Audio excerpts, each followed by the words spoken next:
December 24 ഇരുപത്തിനാലാം ദിനം. കൃപയും സത്യവും നിറഞ്ഞ മഹത്വം. വചനം മാംസമായി നമ്മുടെ ഇടയിൽ വസിച്ചു. അവൻ്റെ മഹത്വം നമ്മൾ ദർശിച്ചു. കൃപയും സത്യവും നിറഞ്ഞതും പിതാവിൻ്റെ ഏകജാതൻ്റേതുമായ മഹത്വം. യോഹന്നാൻ 1:14. വിചിന്തനം.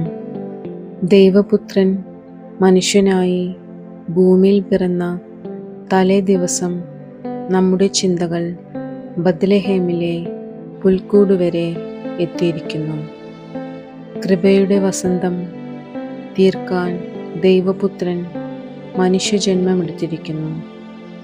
ലോകത്തിലുള്ള ദൈവത്തിൻ്റെ സദ്വാർത്തയാണ് വചനം മാംസമായ യേശുക്രിസ്തു.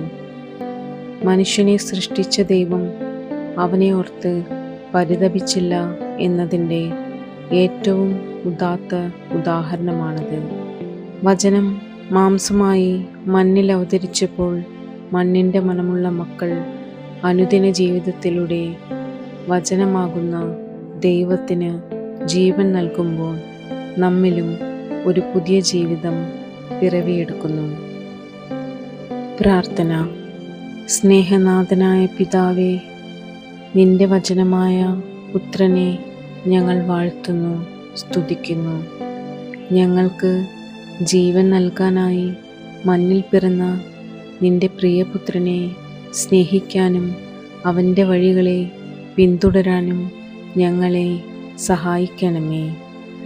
യുദ്ധങ്ങളും പീഡനങ്ങളും നിമിത്തം ദുരിതമനുഭവിക്കുന്ന മാനവരാശിയെ രക്ഷിക്കാനായി നിന്റെ ആശീർവാദത്തിൻ്റെ കരം ഞങ്ങളുടെ മേൽ നീട്ടണമേ.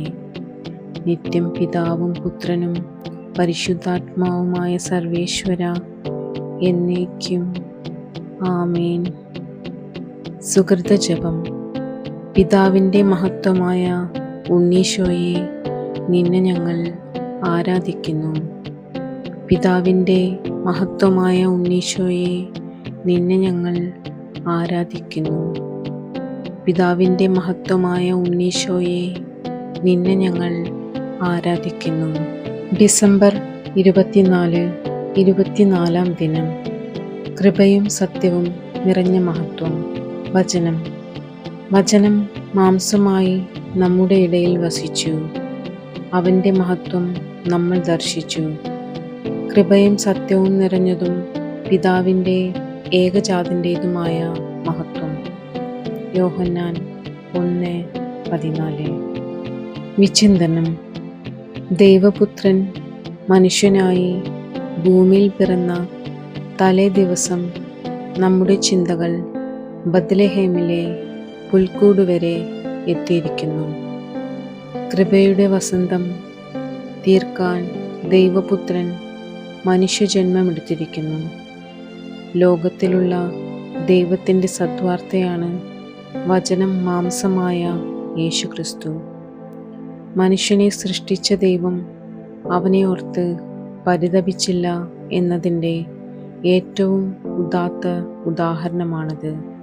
വചനം മാംസമായി മണ്ണിൽ അവതരിച്ചപ്പോൾ മണ്ണിൻ്റെ മനമുള്ള മക്കൾ അനുദിന ജീവിതത്തിലൂടെ വചനമാകുന്ന ദൈവത്തിന് ജീവൻ നൽകുമ്പോൾ നമ്മിലും ഒരു പുതിയ ജീവിതം പിറവിയെടുക്കുന്നു. പ്രാർത്ഥന. സ്നേഹനാഥനായ പിതാവേ, നിന്റെ വചനമായ പുത്രനെ ഞങ്ങൾ വാഴ്ത്തുന്നു, സ്തുതിക്കുന്നു.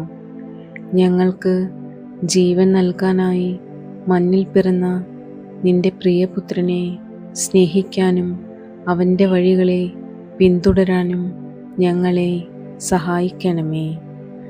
യുദ്ധങ്ങളും പീഡനങ്ങളും നിമിത്തം ദുരിതമനുഭവിക്കുന്ന മാനവരാശിയെ രക്ഷിക്കാനായി നിന്റെ ആശീർവാദത്തിൻ്റെ കരം ഞങ്ങളുടെ മേൽ നീട്ടണമേ. നിത്യം പിതാവും പുത്രനും പരിശുദ്ധാത്മാവുമായ സർവേശ്വര, എന്നേക്കും ആമേൻ. സുകൃത ജപം. പിതാവിൻ്റെ മഹത്വമായ ഉണ്ണീശോയെ, നിന്നെ ഞങ്ങൾ ആരാധിക്കുന്നു. പിതാവിൻ്റെ മഹത്വമായ ഉണ്ണീശോയെ, നിന്നെ ഞങ്ങൾ ആരാധിക്കുന്നു. പിതാവിൻ്റെ മഹത്വമായ ഉണ്ണീശോയെ, നിന്നെ ഞങ്ങൾ ആരാധിക്കുന്നു.